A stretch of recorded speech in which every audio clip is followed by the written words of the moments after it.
Muy buenos días, seguidores de La Reacción, sean bienvenidos esta mañana. Estamos abriendo semana lunes 10 de agosto con posiblemente uno de los temas que más preocupe a lo largo de esta pandemia, de este fenómeno que estamos viviendo, esta situación. Y por eso hemos querido plantear este tema desde hace varios días. Hemos querido abordar un tema y permítame de verdad, no es simbólico, pero me he puesto una camisa blanca esta mañana porque realmente es complicado encontrar la conciliación entre dos sectores. Le damos la más cordial bienvenida y ya vamos a explicar de qué vamos a conversar. Hemos puesto imágenes para simplemente ilustrar y creo que ha quedado muy claro lo que vamos a conversar esta mañana. Se trata de alquileres, se trata de locales disponibles, pero se trata de las dos partes, quien tiene un alquiler, quien ha alquilado una oficina, una casa de habitación, un apartamento y quien la alquila y que también es un sector importante de la economía nacional. Por eso esta mañana le agradecemos muchísimo a don Adrián Mora Solano. Él es el presidente de la Cámara Costarricense de Corredores de Bienes Raíces y a la licenciada Adriana Orocucha Barría. Ella la conocemos evidentemente como presidente de la Asociación Costarricense de la Judicatura, pero en este caso le hemos pedido que nos haga sus aportes, sus valoraciones como jueza civil. Y en esa condición es que le hemos solicitado que participe con nosotros esta mañana. Don Adrián, muchísimas gracias por estar con nosotros. Doña Adriana, gracias. A usted. Muchas gracias por la invitación. Bueno, eh, quizá más allá, evidentemente, el tema de la reactivación, el tema de la pérdida de empleo, del bono proteger, de la suspensión temporal de contratos, posiblemente la gran preocupación, y ahí quizá ustedes me ilustren en cuanto a la cantidad, don Adrián, de personas que alquilan en este país o alquilan locales para sus respectivos negocios y comercios y también las personas que alquilan vivienda o alquilan apartamentos. Entonces, y en ese sentido, hay un quinto intento, por llamar de alguna forma, porque hay un quinto proyecto de ley que presentó la semana anterior el gobierno de la República, convocó a los señores diputados, pero yo le agradecería que por favor, de entrada, nos pusiera en contexto cuál es la dimensión de este negocio en Costa Rica, el tema de los bienes raíces, de los alquileres, de las casas, respectivamente. Adelante. Bueno, muchas gracias. En realidad, números exactos de cuántas personas alquilan en este país inmuebles es muy difícil de calcular o de saber. Sí le puedo decir que dependiendo del sector, más o menos pueden haber porcentajes interesantes. Por ejemplo, le puedo decir que en el sector comercial es muy interesante ver el tema de las rentas, porque la gran mayoría puede haber un cálculo aproximado de un 75-80% de los locales comerciales que existían, porque los números han cambiado, ¿verdad? Lógicamente, en este país arrendaban sus locales, un porcentaje menor, muy pequeño, que pues tenían local propio, ¿verdad? ¿Por qué esto? Bueno, primero porque el tema de la inversión de compra de una propiedad para un local comercial es costoso para las pymes o inclusive para medianas empresas. Entonces se opta por la renta, puesto que con la generación de activos que va produciendo la empresa va solventando los gastos de una renta. En el caso de las industrias o el comercio más grande, que ocupan espacios más grandes, tampoco compran, porque por términos de escudo fiscal y de gastos, evidentemente las rentas son un muy buen método o medio para declarar gastos para el tema de la renta, ¿verdad? Temas tributarios me refiero, ¿verdad? Entonces, por eso también no es tan atractivo para ciertos tipos de empresas la compra, pero en realidad, desde el punto de vista comercial, el alquiler ha sido una parte cultural muy importante de la economía del país. Y evidentemente, cambiando totalmente de página en el ámbito habitacional, pues también es un negocio muy lucrativo para los inversionistas que en torres de edificios, apartamentos, invierten a la hora de comprar vivienda 3, 4, 5 unidades. El desarrollador le hace un descuento por la compra de X cantidad de unidades y evidentemente el tema de el recibir un alquiler es mucho más atractivo para un inversionista en estos momentos, ¿verdad? Que tener colocado su dinero líquido en un banco que le da una tasa de retorno efímera, ¿verdad? Creo que con esto, bueno, y también podría agregar, cruzándome de acera hacia el lado de la persona que alquila y no del inversionista, que también por la capacidad del pago de costarricense, un gran porcentaje de la población en estos momentos no tiene capacidad de adquirir un crédito bancario o de índole privado para poder adquirir vivienda. Entonces, lógicamente, pues este gran sector de la población pues deberá optar por la opción que le queda, que es la renta. Entonces, pues repito, también en vivienda es un motor de la economía, la renta de vivienda. Un motor, usted lo ha dicho, don Adrián, y agradeciéndole a la licenciada Adriana Urucú, que está esta mañana con nosotros. Ella nos ha advertido que tiene poquito tiempo, entonces lo que nos pueda hacer en esta conversación se la agradecemos, porque a última hora quisimos sumarla a esta conversación tan interesante. ¿Por qué? Porque ella le toca vivir como jueza civil diariamente, según nos explicaba, la cantidad de casos pre-pandemia y durante pandemia, ¿verdad? Porque había habido una legislación que cambió hace algunos meses que popularmente se le conocía algo así como desahucio express, de manera un poco popular en la jerga legislativa y demás. Pero a ella le pedimos que nos ponga en contexto con algunas cifras que entendemos que son muy actuales respecto a la situación de cuántos problemas se ha presentado sobre litigios de desahucio durante la pandemia. Buenos días, doña Ariana. Muy buenos días, don Danilo y don Adrián. Muchísimas gracias por su amable invitación. Bueno, con respecto a estas cifras, en realidad hoy yo solicité estas cifras en la mañana, pero me acaban de mandar un link, pero que es la imagen. No puedo accesar al link. Entonces, no puedo decirles porque lo que le solicité al Departamento de Estadística era la cifra exacta de cuánto ha sido el ingreso en los juzgados civiles de San José, que son los que más tienen movimiento, porque se concentra la mayor parte de la población que viene a solicitar a la Administración de Justicia la intervención aquí en el GAM. Pero lo que tengo exacto es el dato más bien hasta el 31 de marzo del 2020. Hasta el 31 de marzo del 2020 lo que habían activos eran 239 procesos monitorios y 39 sumarios de desahucio, que son procesos diferentes con una misma pretensión de desahucio, de desalojo. ¿Nos puede explicar qué es cada uno, Adriana, por favor? Sí, claro que sí. Bueno, antes yo le comentaba que en el Código Procesal Civil de 1989 era realmente muy engorrosa la posibilidad de obtener rápidamente una sentencia de desalojo, porque había muchas posibilidades de las partes de litigar en el proceso, y entonces se alargaba mucho, para decirlo muy coloquialmente, ¿verdad? Luego hubo una reforma de una ley de monitoreo arrendaticio que se introdujo el año antepasado ya como integralmente al Código Procesal Civil nuevo del 2018. Le comentaba, hay dos formas procesales de acceder a una pretensión de desalojo. Una que es bastante, digamos, agresiva en cuanto a los resultados inmediatos, que es la ley express que usted decía, que se llamó así porque se llama monitoreo arrendaticio porque es un proceso muy rápido. Con solo la prueba documental de que exista la relación arrendaticia y que se indique el impago por parte de la persona que está alquilando, ya con eso se produce una primera resolución que se llama resolución intimatoria, que esa es la que se indica cuánto se debe, le dan 5 días para contestar y un plazo también para desalojar de una vez con la notificación.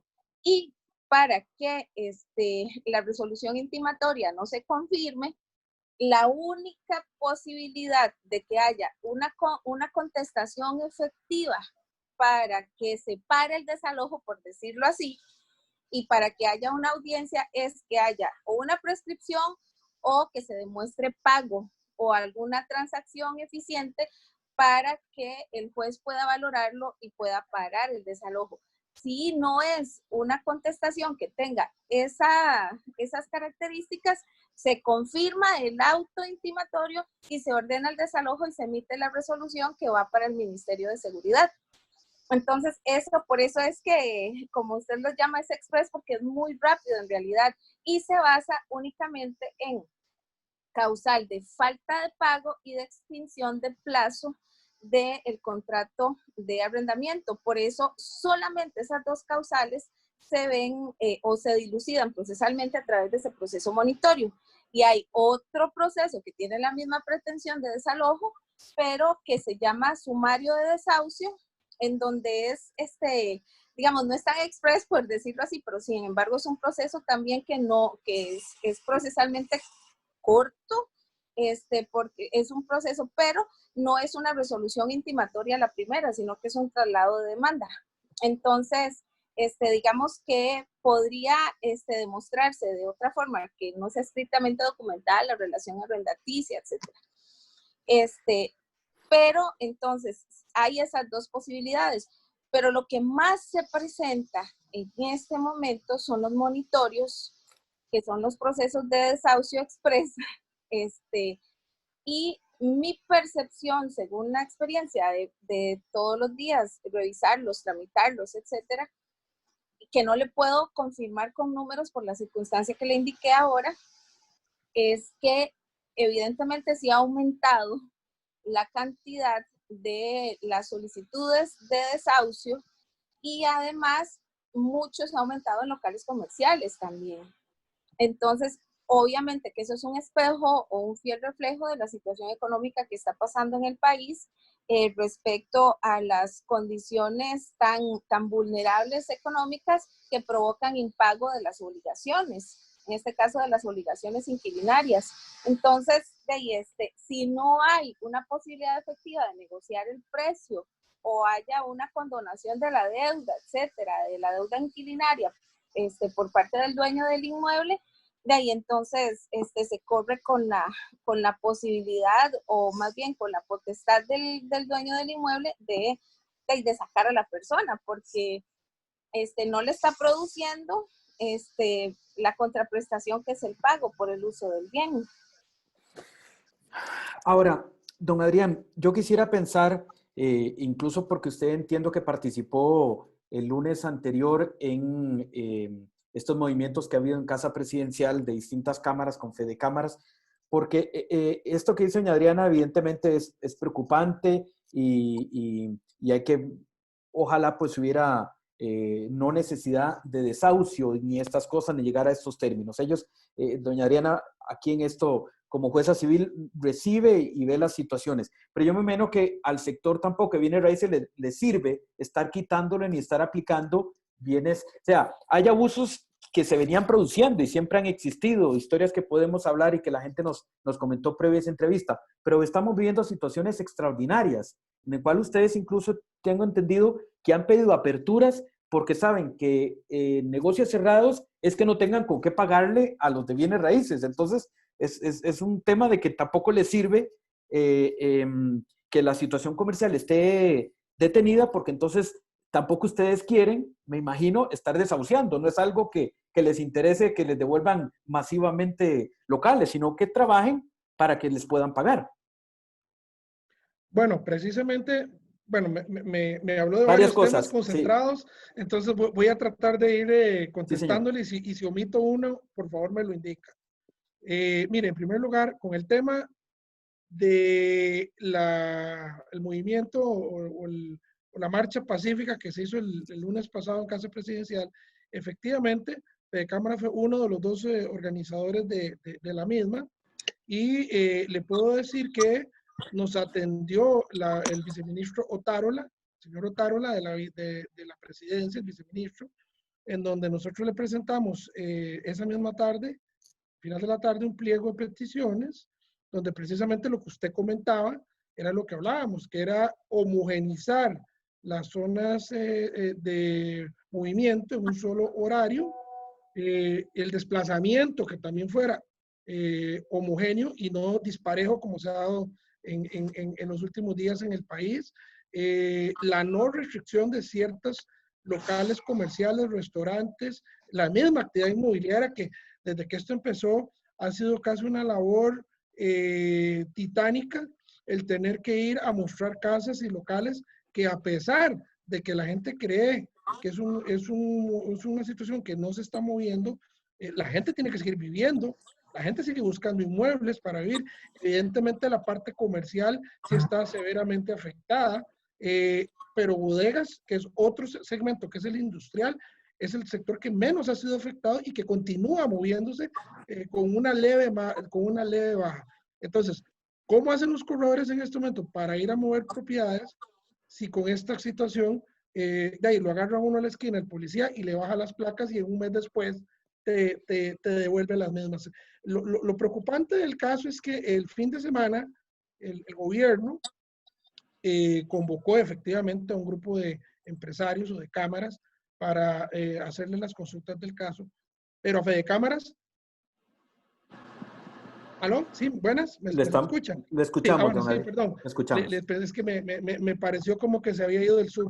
Le decía yo que a Fede Cámaras no se le tomó en cuenta, no se participó en la reunión y evidentemente Fede Cámaras envió el día de ayer un comunicado del cual la Cámara Costarricense de Corredores de Raíces pertenece a dicho ente.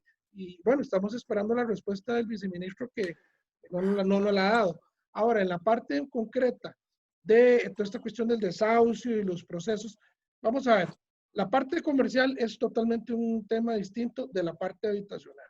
Sin embargo, la Cámara Costarricense de Corredores de Bienes Raíces siempre desde un inicio mantuvo la posición clara y firme que el derecho privado no debe ser intervenido por la parte estatal. Nosotros siempre hemos dicho que, salvo excepciones muy calificadas,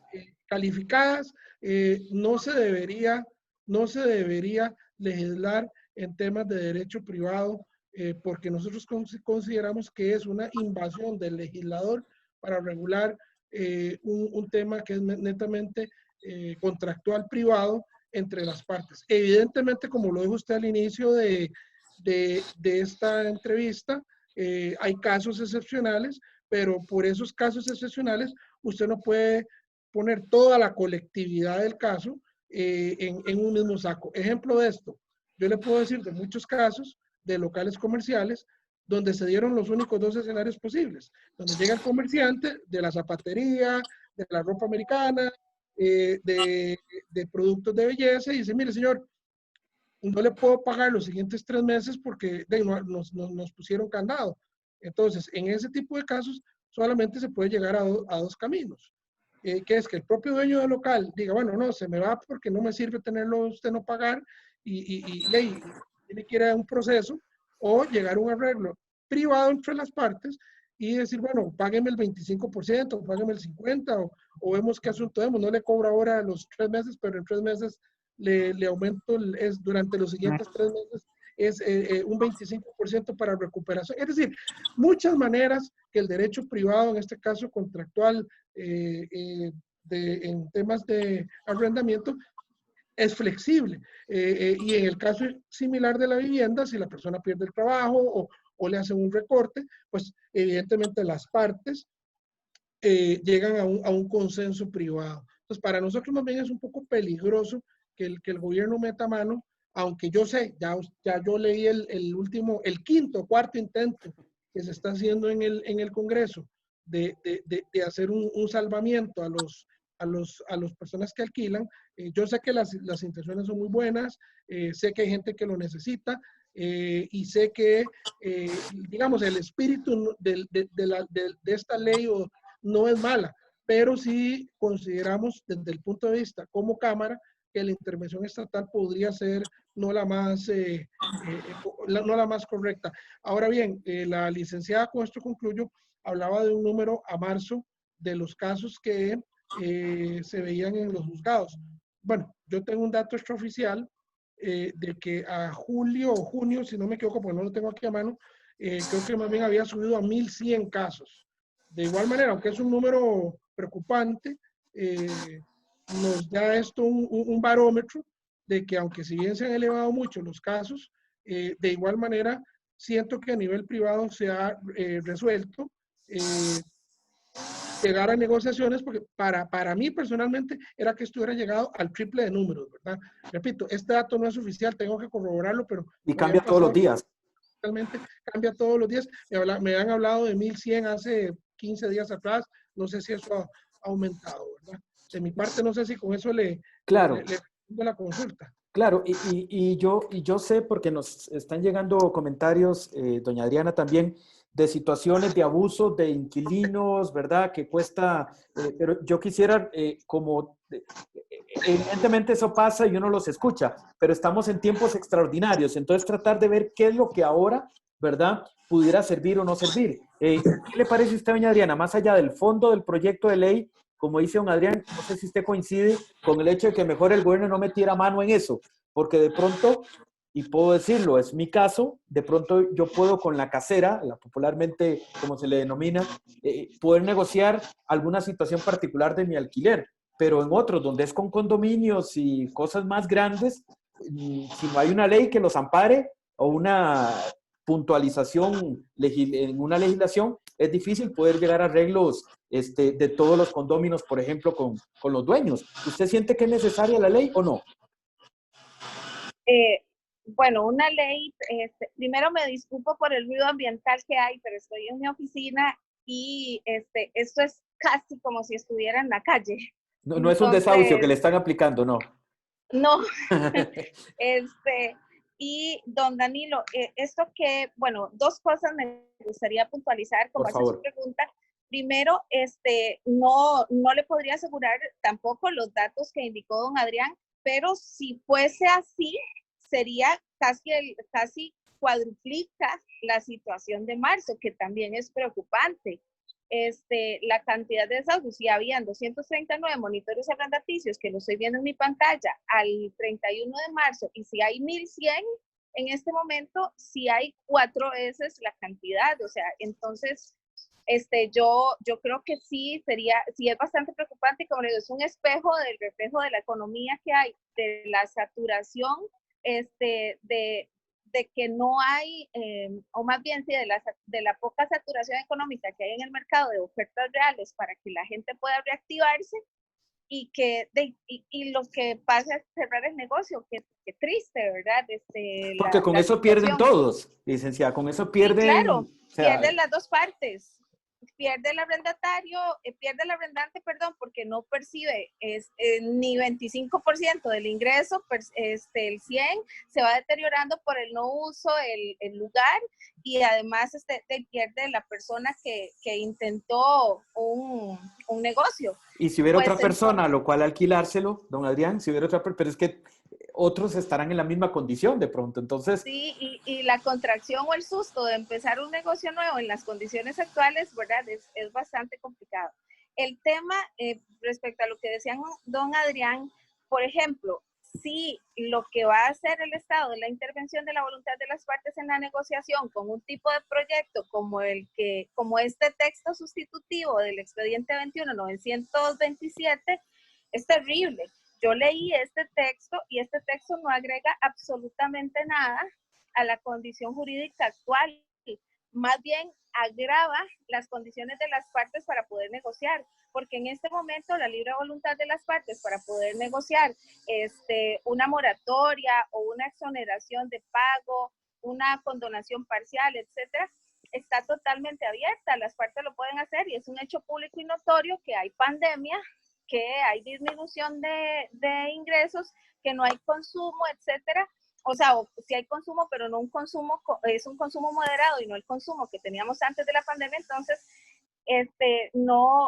las partes ya lo tienen como el hecho que estamos viviendo, y que se puede negociar a partir de eso. Pero ¿por qué esta la ley lo que agrava? hace ¿Por qué la agrava, doña Adriana? ¿Por qué el proyecto de ley agrava? para eso es lo que iba, Perdone. porque esta ley lo que hace es sujetar a las partes a una serie de pruebas. Tiene que determinar cuánto ha sido el ingreso que se le ha rebajado, si es de un 20 a un cuenta, que lo determine con declaraciones juradas de personas, con ingresos del IVA, que tiene inclusive, por ejemplo, en el dueño de un local comercial tiene que llevarle la orden sanitaria en donde se establezca que el Ministerio de Salud cerró, como repito, cuando eso es un hecho público y notorio y todo, de todo el mundo tenemos conocimiento de cuáles son los negocios que han cerrado porque son nuestros habituales compras en salones de belleza o en supermercados, gimnasios, en lugares, todo. etcétera, sí, etcétera. Entonces, la ley lo que hace es disponer de una serie de, digamos, de hechos engorrosos en cuanto a la prueba, de situaciones engorrosas en cuanto a la prueba, que no tiene actualmente las partes están con la libre posibilidad de negociar. Si, como decía don Adrián, precisamente puede llegar un arrendatario y le dice al arrendante, mire, sí, efectivamente, usted sabe que he tenido que cerrar en caso de un gimnasio, por ejemplo, durante todo este tiempo, y negociemos. Y no está sujeto a esto que, repito, o sea, si usted lee todo el articulado, son 14 artículos, no agrega nada de lo que hay actualmente y al contrario, repito, más bien engrosa la cantidad de formalismos que no tiene que darse en una situación como esta, que tiene que ser más bien rápida para las partes para poder negociar un acuerdo rápido, porque hay una ley de resolución alterna de conflictos que inclusive le da un carácter bastante fuerte a los acuerdos entre las partes. Y esta ley inclusive introduce causales que quedan en una nebulosa con respecto a los monitorios, cuando los monitorios están estrictamente determinados a partir del 110 del Código Procesal Civil, y esta ley, si pasa, lo que hace es una modificación en la nebulosa, como le digo, con respecto a las causales de desalojo en el monitoreo arrendaticio. Y además, imagínense que en el artículo 12 de esta ley establece suspensión de desalojos de propiedades empleadas para vivienda o inmuebles a actividades económicas productivas. Y dice que las autoridades judiciales y administrativas no pueden ejecutar desalojos cuyas causales sean derivadas de la emergencia del COVID. Pero ¿cómo saber en un proceso monitorio, por ejemplo, que es una causal de estas, si únicamente la causal se establece por no pago? O sea, esa es la verificación que tiene que hacer el juez, y este proceso está destinado para que no se abra pruebas más allá de lo que es la causal de no pago. Entonces, lo que sería modificación del procedimiento a través de una ley como esta, que también lo deja completamente en nebulosa. Entonces, eso es lo que haría, es que nosotros como jueces tengamos que interpretar lo que quiso decir el legislador con respecto a la implementación de la ley. Entonces, hay un montón de cosas que son absolutamente, digamos, que yo lo veo desde la implementación, que son equívocas en cuanto a la técnica legislativa para la creación de este proyecto. Vea el artículo 7 que yo le decía, los medios probatorios para la suscripción del arreglo. O sea, cuando las personas actualmente arreglan, lo hacen bajo repito, bajo su propia voluntad, y no hay ninguna disposición probatoria expresa para que pueda ser legitimación para esa negociación. Pero esta ley sí lo introduce. Introduce estos otros temas y además, como le digo, aumenta las causales de desalojo, que eso sí es más peligroso más bien, porque inclusive dice el artículo 12, los incumplimientos de los términos en el artículo 8 de esta ley serán considerados como no pago y causal suficiente para motivar un proceso monitorio arrendaticio. O sea, modifica las causales del 110 y el procedimiento del 112 del Código Procesal Civil. Entonces, así, a una leída inclusive rápida de este proyecto, es un proyecto que no aporta y más bien disminuye las posibilidades de negociación abierta y de libre voluntad de las partes. Bueno, licenciada, don Adrián, nos ha dado toda una clase, la licenciada Adriana, Sí, de... tal vez si me permite, Por favor, claro. agregar un par de observaciones. Por favor, y además quiero decirlo, don Adrián, nada más, y entendiendo, y vamos a, porque usted mismo me lo sugirió, para que lo entiendan, usted me dijo que en particular esas negociaciones con el gobierno las lleva la Cámara de Propietarios de Bienes Inmuebles, ¿verdad? Es otra cámara. Correcto. Ellos para en profundizar algún después. momento, gracias, no, de hecho, ya lo iba yo a aclarar, Sí. en el tema de arrendamientos, la CAPROBI, la Cámara de Propietarios de Bienes Inmuebles, han llevado la batuta en el tema y sería bueno que si se quiere abundar más en el tema, pues invitaran al señor Gayer, que es el presidente de dicha Cámara, A y don creo Pablo. que gustosamente, pues, así es, podría asistir yo creo que sin ningún problema. Tal vez para Por cotejar favor. un último punto legal y luego cruzarme la acera a la parte inmobiliaria y de negocios, yo creo que lo que en un resumen, creo que lo que la licenciada comentó es que haría creo que el trámite más engorroso. Sí, En efecto. creo, en términos populares, para que la gente tal vez entienda, sí, eso es lo que realmente nosotros hemos venido diciendo, que realmente todos estos proyectos, no digo que este en concreto, pero otros en el pasado, casi que se ven como ocurrencias, ¿verdad?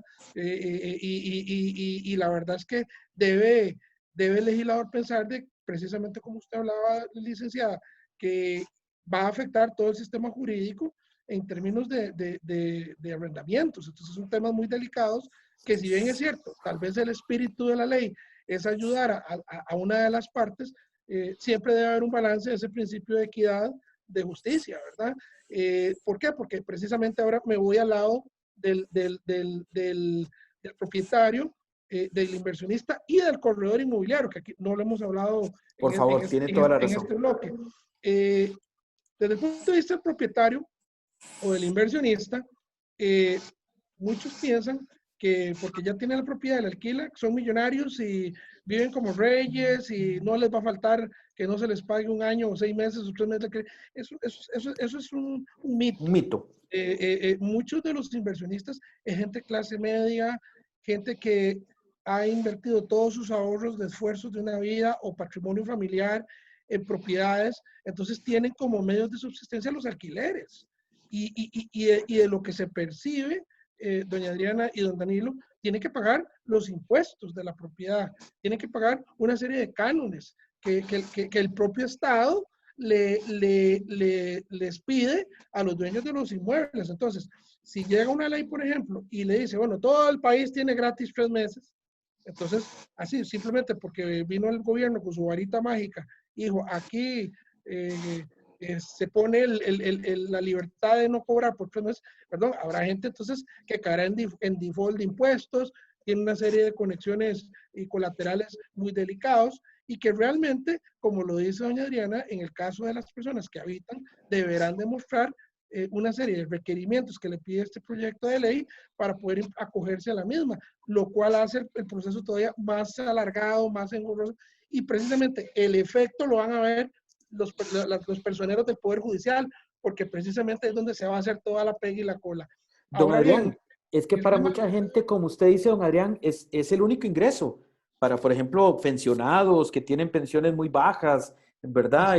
Y han utilizado de pronto sus ahorros para hacer una casita o para alquilar. O sea, por eso lo de camisa blanca es porque no sé quién es el débil en este caso. O sea, ¿quién es?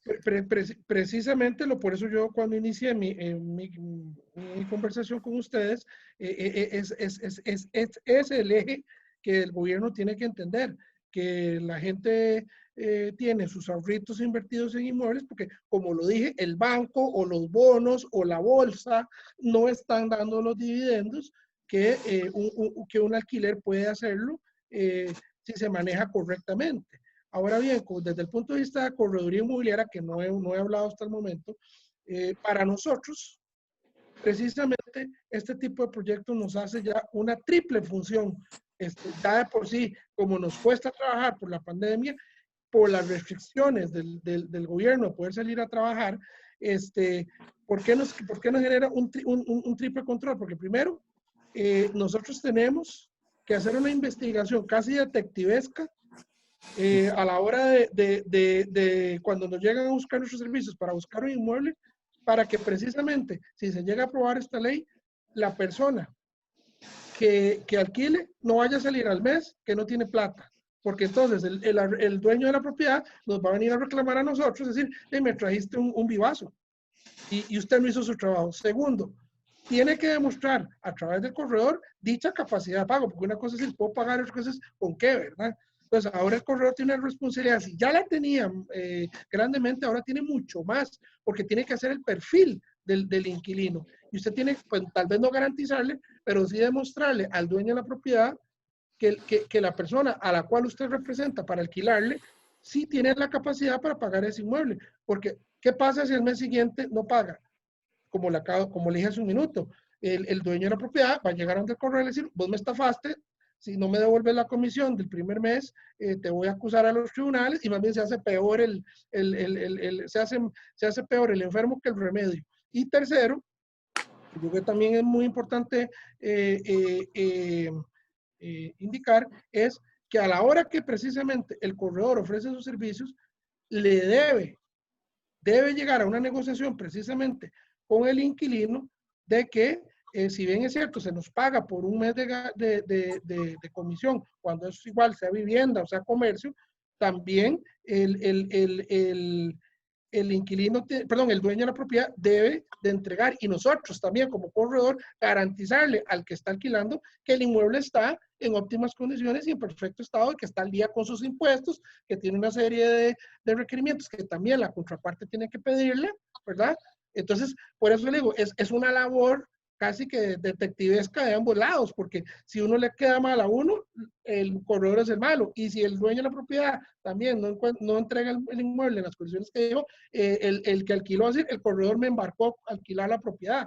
Entonces, ahora la función de corredoría en estos tiempos de pandemia se ha vuelto, aparte de más comprometedora, más delicada y más comprometida, tiene que ser más especializada, más detallada, para poder garantizar que ambas partes queden satisfechas en estos tiempos, pero insisto, esto no se puede realizar sin una apertura de que los corredores podamos trabajar. Concluyo nada más diciéndole, en la Cámara Costarricense de Corredores de Bienes Raíces, desde hace casi más de un mes y medio, diría yo, aproximadamente, dio todos los lineamientos sanitarios que el Ministerio de Salud ha estado pregonando a lo largo de todos estos meses, para que tanto la gente pueda llegar a la Cámara de Bienes Raíces a hacer sus trámites, sus consultas y sus pagos de membresía, como también se le indicó en ese manual a los corredores que pueden pedirlo en la Cámara Costarricense de Corredores de Bienes Raíces, pueden pedir el manual de procedimientos sanitarios, donde nosotros recomendamos, con base a los lineamientos del Ministerio de Salud, cómo se debe atender a los clientes. Y si me lo permiten 30 segundos, lo hago una parte pública. Y es que precisamente cada cliente llegue en su vehículo separado. Cuando el corredor llega a mostrar el inmueble, debe tener su mascarilla, debe traer alcohol en gel para ofrecerle a sus clientes, debe haber un distanciamiento de no menos de 1,5 metros, debe venir los clientes respectivamente con su mascarilla, ojalá con guantes, es recomendable, y se le pide, en este caso, si hay la confianza y existe un contrato de servicios, que el dueño del inmueble no se presente para no hacer ahí grupos de gran tamaño, y que el corredor sea el que abra el local, muestre el local con el cliente. Si hay alguna duda, se llama por teléfono al dueño del inmueble, y así se evita hacer aglomeraciones grandes. En otros casos, que es lo que han estado haciendo algunos corredores, están utilizando plataformas tecnológicas o el mismo teléfono por medio de videollamada por WhatsApp, en donde más bien se le muestra al cliente interesado en arrendar, ¿verdad? Al futuro inquilino, el inmueble virtualmente. Se hace una grabación o se hace una llamada en vivo, se le presenta el local, y ya si hay interés, se hace ya una cita física. Más o menos por ahí andan las medidas sanitarias que se están usando, y que yo estoy haciéndolo público, pues también para los corredores no afiliados, que también se cuiden y cuiden a sus clientes, ¿verdad? Qué problema más complejo, ¿verdad? Qué tema más complejo, porque aquí ustedes me llevan a hacerles una pregunta en general cuando estamos avanzando ya a las 10:54 esta mañana, de una conversación realmente interesante que preocupa. Todos alquilamos algo, una oficina, aunque sea una meta, un plan alquilamos, pero algo tenemos en proyecto, un familiar, un hermano. Nos dice por aquí una seguidora de La Reacción, nos dice algo imprescindible, ya lo ha abordado la licenciada Orocu, dice algo imprescindible decir en este conversatorio es que la nueva ley de inquilinato aprobada en la administración anterior es muy injusta. Se pensó en el inquilino, pero no en el dueño, que pague impuestos sin descuentos, que sus propiedades son revaluadas cada cierto tiempo y que debe dar constante mantenimiento con precios de materiales cada vez más caros. Dice, tengo una familiar que vive ese calvario y no ha podido vender la propiedad porque le ofrecen mucho menos de lo que vale. Usted alquila y todo debe estar en perfecto estado. Si algo falla, aunque el inquilino lo dañe, debe arreglarlo de manera inmediata con mano de obra cara. Luego, en muchos casos, ese inquilino se va dejando deudas y otros daños. La casa pasa desocupada un tiempo mientras se arregla de nuevo y se pagan las deudas. Son comentarios que nos llegan. Ahora, don Adrián, no quiero dejar pasar el comentario que permítame un instante ir a antes de la pandemia, porque estas imágenes que hemos estado pasando de centro comercial y de casas y viviendas en alquiler, mire, esto ahora se ha agravado, pero antes de la pandemia uno veía muchísimos sitios disponibles en alquiler y uno preguntaba o uno imaginaba que entonces se iba a negociar si había algún tipo de rebaja para ajustarlo a la realidad económica y uno escuchaba que le decían, no quieren bajarme nada, siguen y prefieren perder al potencial cliente o al potencial inquilino, pero no me hacen ningún tipo de rebaja. De alguna forma también en este tema no había un poquito de falta de negociación para ajustarse un poco pre-pandemia a la realidad que había en el país. Y casi que le decían, prefieren mantener 3, 6 meses, un año, el sitio sin alquilar, que negociar una rebaja para yo poderlo adquirir. Bueno, si me permite, le contesto rápidamente en un contexto general. Sí, y sí. Primero voy a responderle la consulta a la señora que hizo o el comentario. Sí. Tiene usted toda la razón, lo que dijo ella. Efectivamente, nosotros desde la Cámara Costarricense de Corredores de Bienes Raíces siempre hemos visto que hasta la existencia del proceso monitorio arrendaticio, no veíamos la ley nunca a favor del dueño de la propiedad, siempre muy pro inquilino. Desde que salió esta ley, sentimos que ya la balanza se ha equiparado o equilibrado un poquito. Y tiene toda la razón. Definitivamente los inquilinos, en muchos casos, no en todos, porque hay gente que son, debo decirlo, inquilinos de primer orden y excelentes pagadores y excelentes, no se puede generalizar, dejan los inmuebles en condiciones muy lamentables. Pero para eso está precisamente el depósito. Porque sin el depósito usted no se lo devuelve, usted tiene hasta 30 días después de que el inquilino se va para devolverle el depósito. Y mucha gente aplica erróneamente el depósito diciéndole al dueño de la propiedad, me voy a quedar un mes más, agarro el depósito. No, eso no es recomendable ni se debe hacer en la práctica.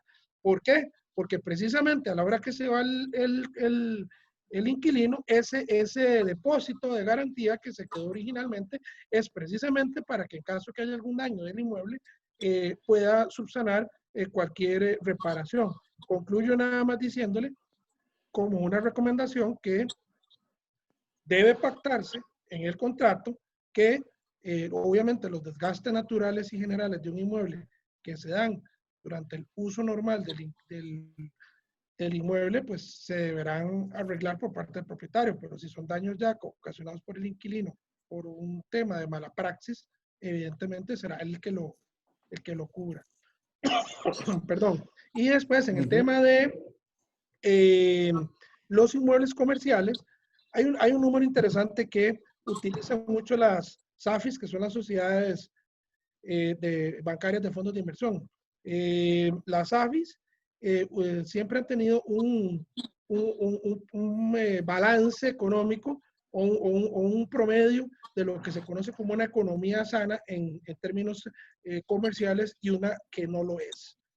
Cuando en un país, estoy hablando, repito, en términos general, la desocupación comercial aumenta dentro de su total macro de construcción comercial por encima de un 10-12%, quiere decir que la economía está en recesión.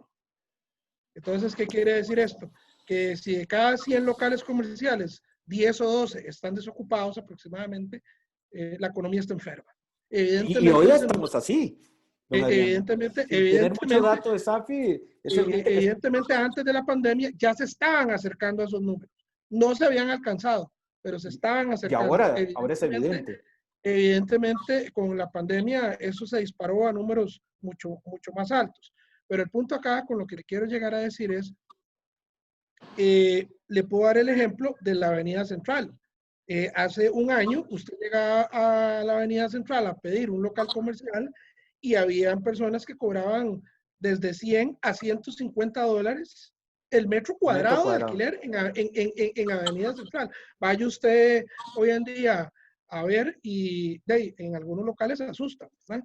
Y usted pregunta cuánto valen y le puedo decir que no hay mucha flexibilidad, al menos en esta zona. Le puedo decir que en otras zonas, en plazas comerciales, que ese es el otro punto que me voy a referir, usualmente se estaba cobrando en lugares premium AAA 21, 22, 24 hasta 25 dólares el metro cuadrado en malls y en plazas premium. Actualmente sé de algunas plazas nuevas pequeñas que ya han bajado costos hasta 16, 17 dólares el metro cuadrado comercial en calle principal, ¿verdad? Y están dando un mes de gracia y están dando muchas otras cosas, pero evidentemente hasta que no haya un eje, una dirección clara del gobierno, un norte a seguir para reactivar la economía, pues la gente no se va a animar por más descuentos a meterse en un negocio comercial si no hay garantías de que no les van a poner 9 días de trabajo y luego 15 días de no, luego 9 días sí, luego 15 no.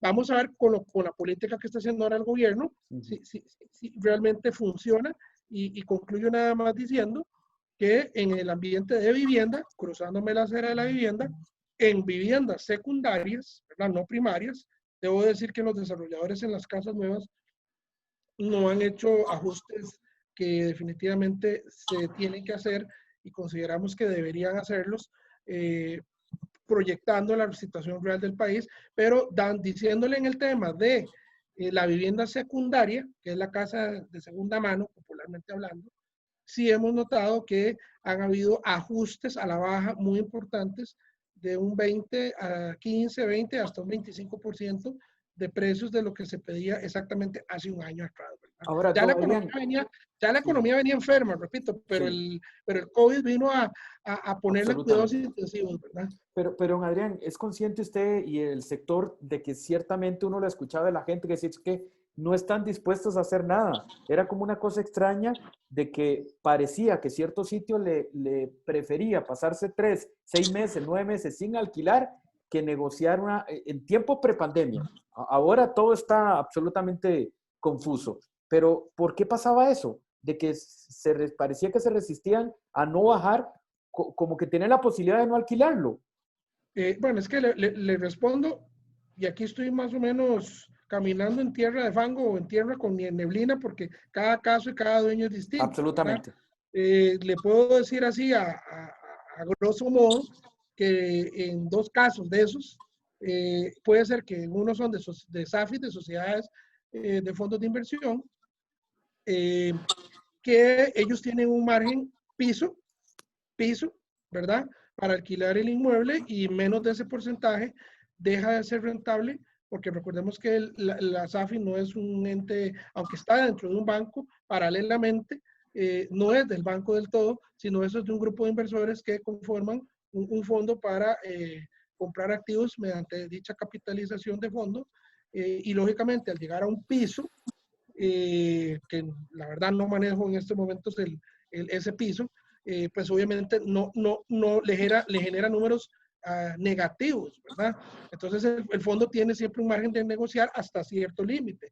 En el caso, por ejemplo, de activos muy selectivos, como hablemos de algunas plazas comerciales en el área de Escazú o Avenida Central o ciertos moles AAA, pues evidentemente los dueños de esos inmuebles tienen una capacidad enorme económica y un músculo financiero muy fuerte, entonces pues pueden darse el lujo de tener indefinidamente ciertos locales sin alquilar, ¿verdad? Evidentemente con esta situación de la pandemia, pues tendrán que ¿O qué? Que reajustar los precios, porque si no, la economía como la teníamos hace un año, que ya estaba enferma, ojo, no la veo a corto ni a mediano plazo volver a sus números. Yo siendo, sin ánimo de hacerte, de brindar miedo, ni mucho menos, porque más bien acá la idea es que todo el mundo vaya a los restaurantes, que todo el mundo pueda, con el distanciamiento social y las medidas sanitarias correspondientes, pues pueda volver a reactivar un poquito esto. Pero yo no veo esto, al menos hasta el cambio del próximo gobierno, no veo Un futuro promisorio. medidas concretas y una economía empezando a caminar, ni siquiera reactivada, empezando con un par de años. Estamos llegando a las 11:05 y al cierre de este espacio que le agradecemos mucho a dos invitados de lujo con dos, no enfoques, sino protagonistas de distintas áreas del mismo fenómeno que estamos viendo, como es la situación de los alquileres, producto evidentemente de la pandemia. Solo quisiera solicitarles para cerrar este conversatorio que les agradecemos a la licenciada Adriana Orocubo, ella es jueza civil, además usted la ha conocido pues en luchas de la Asociación Costarricense de la Judicatura, pero esta mañana le escuchamos y aprendemos en su calidad de jueza civil, y don Adrián Mora, él es el presidente de la Cámara Costarricense de Corredores de Bienes Raíces. De pronto una pregunta con el conocimiento que ustedes tienen y ya todo lo que nos han mencionado. ¿Es necesaria la intervención del gobierno en este tema o mejor dejarlo como está? Porque si van a presentar un proyecto de ley, como ha dicho la licenciada, que tiene todos los errores, don Adrián superficialmente también ha dicho que hay cosas que ve extrañas, aunque no sea el que lleve por el sector la negociación. ¿Será este el campo en el cual el Estado mejor no se meta? Porque finalmente tenemos 4 o 5 meses en que no se ha metido, o sea, no ha regulado nada. Porque en la práctica ha tenido cada quien que vérselas cómo se la juega con el inquilino. O sea, ¿será este el caso en que mejor no se meta o bien es mejor que se meta con un proyecto de ley que además a ver si llega a ser perfecto? Porque dicen los que hacen las leyes que nunca hay legislación perfecta. Entonces, es complejo el proceso. Aparte está convocado para agosto, mes de sesiones extraordinarias, pero es un mes súper corto, que ya estamos en 10 de agosto, es súper poco el tiempo para poder sacar un proyecto tan complejo. Para ustedes agradecerles y recogerles su opinión en este tema. Por favor, licenciada. Gracias, don Danilo. Don Danilo, si es un proyecto como este, repito, el análisis somero que pude someterlo en el poco tiempo, es un proyecto que no agrega y al contrario, le repito, más bien vuelve más engorroso un tema probatorio que ya en los principios generales del derecho, inclusive los hechos públicos y notorios, no se prueban. Ya, o sea, es un principio básico procesal, o sea, ya, y aquí incluso obvia algunos principios básicos, ¿verdad? Haciendo mucho más engorrosas las negociaciones que deben ser mucho más libres con respecto a la voluntad de las partes. Inclusive, propone plazos de negociación que las partes bien los pueden obviar. Y todo el proyecto, inclusive, solo dice podrá, obviamente porque no puede imponer una voluntad. Entonces, y si hay una cosa del proyecto que me parece que don Adrián lo indicó, o sea, el proyecto no es que exonera de pagos, lo que hace es prorrogar la deuda para que esa deuda sea pagada en lo más 6 meses. Entonces, ¿Y los intereses? Inclusive hay todas las deudas generan intereses, inclusive aunque sean legales, aunque no se hayan pactado. Y entonces no se habla de muchas cosas. Cuando se va a liquidar una cantidad de alquileres insolutos, entonces hay varias cosas que aquí no quedan para nada claros.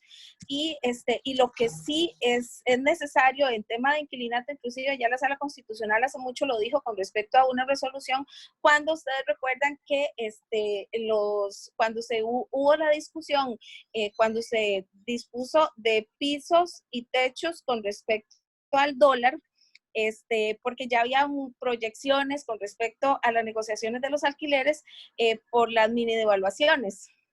Claro. Y cuando se establecieron los techos, ahí los techos y los pisos, hubo lo que se sustentó, lo que se llamó para acudir a la Sala Constitucional, un desequilibrio financiero del contrato. Eso es lo que deben buscar siempre las partes, equilibrios. En las negociaciones comerciales, en las negociaciones civiles, en todo, tiene que haber un punto medio que determine efectivamente los no abusos primero, y después un trato justo para el momento en que estamos. Entendería que ese es el principio de una ley, ¿no? El Sí, espíritu de claro, una ley. una aplicación justa para las partes. Y esto no quiere decir que no se proteja eventualmente a una parte vulnerable, pero hay que ver los justos medios. Y precisamente un eximente de responsabilidad en general, y no solo para contratos de arrendamiento, sino en general para todo tipo de contratos, es el caso fortuito fuerza mayor. Entonces, hay varios eximentes de responsabilidad, culpa de la víctima, culpa de un tercero, o caso fortuito fuerza mayor. En este momento estamos ante una fuerza mayor.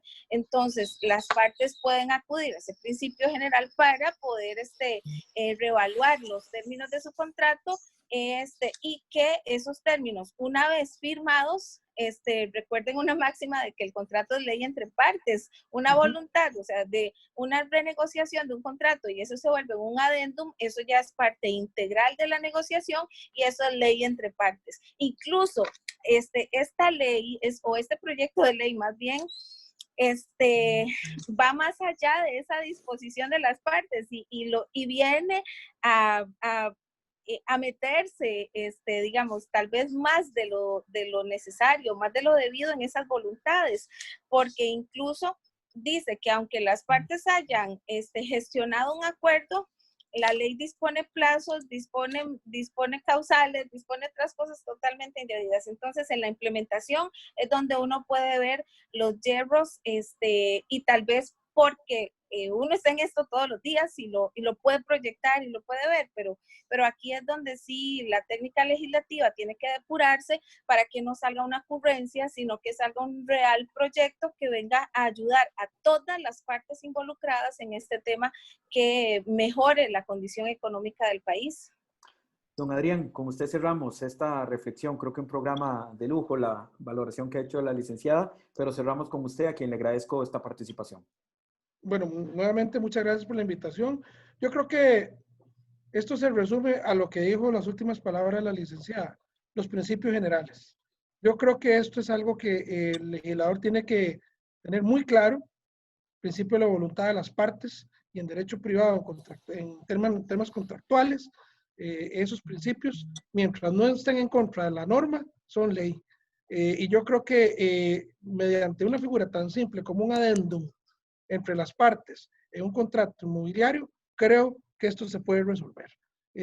Como lo dije desde un inicio, la Cámara Costarricense de Corredores de Bienes Raíces no apoya este tipo de iniciativas parlamentarias.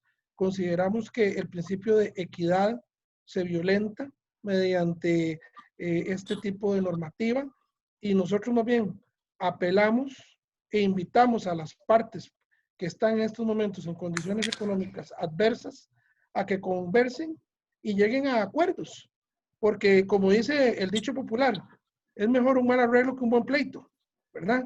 Entonces, ¿qué le puedo decir?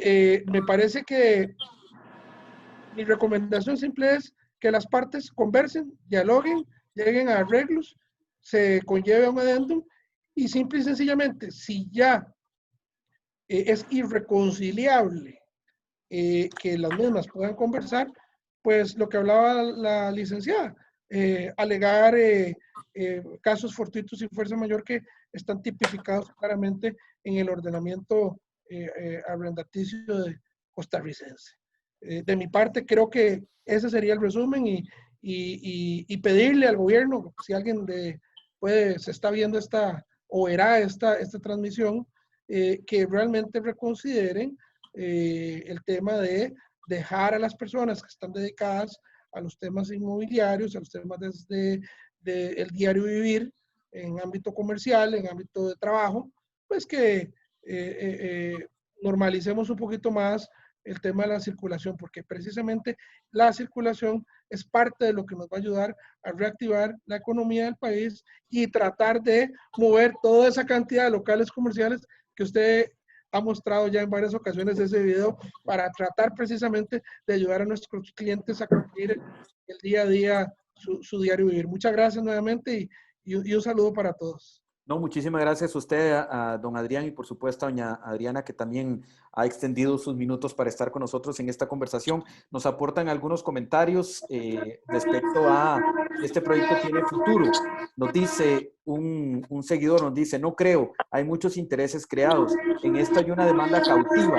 Los alquileres son necesarios ante la carencia de vivienda. Además dice, donde hay mucha presión es en el tema de vos cómo haces como dueño para sacar a alguien que no paga. Hoy día ese es un gran problema. Y también, nada más vamos a un comentario que quisiera leer de una señora que ha tomado una decisión que nos está compartiendo en el... Vamos a ver, porque aquí lo teníamos una opinión muy interesante de una señora. Dice doña Ana Flor Villalobos, tengo un local que prefiero no alquilarlo, sobre todo porque tengo que pagar renta y en lo que podría alquilarlo en este momento la mitad, tengo que pagarlo a Hacienda. Mejor lo tengo desocupado. Esa es la decisión que toma doña Flor al respecto. Agradecerle, doña Adriana, muchísimas gracias por haber participado en este espacio. Creo que fue muy conveniente, muy ilustrativo lo que usted nos aportó. Ya hizo una valoración jurídica desde un puesto importante como jueza civil de este proyecto de ley. Repetimos, la quinta versión que está en la Asamblea Legislativa. Fue convocado, pero ya sabemos que también eso es algunas veces hasta lo políticamente correcto. Ya si se aprueba o no en la Asamblea, ya es otra historia que estará en manos de los diputados. Don Adriana, muchas gracias. A usted, don Danilo. Que esté muy bien. Muchas gracias. Hemos abordado el tema de los alquileres. Estaremos con más transmisiones en las próximas horas. Le agradecemos mucho a los invitados de esta mañana. Un tema realmente importante que se las trae y a seguirlo a ver cómo evoluciona en la Asamblea Legislativa. Que la pasen bien. Danilo Chávez, La Reacción.